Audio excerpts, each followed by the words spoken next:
Hello everyone and welcome back to another video from Crazy Gamer. In this video, I'm going to show you how to download the Hay Day game on your smartphone.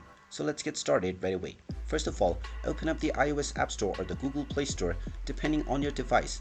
And once it is opened up, tap on the search box and simply type in Hay Day and start your search. Once you find the Hay Day application, just tap on it and you will see the install button. Tap on the install button and this will begin the download and installation of the Hay Day game on your smartphone.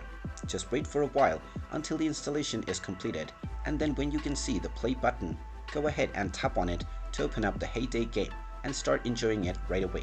And there you have it. That is how easy it is to download and install the Hay Day game on your smartphone. If you find this video helpful, make sure you hit that like button and subscribe to our channel if you haven't done so already. Also ring that notification bell to never miss another update from us. Thank you for watching and I will see you again in the next video.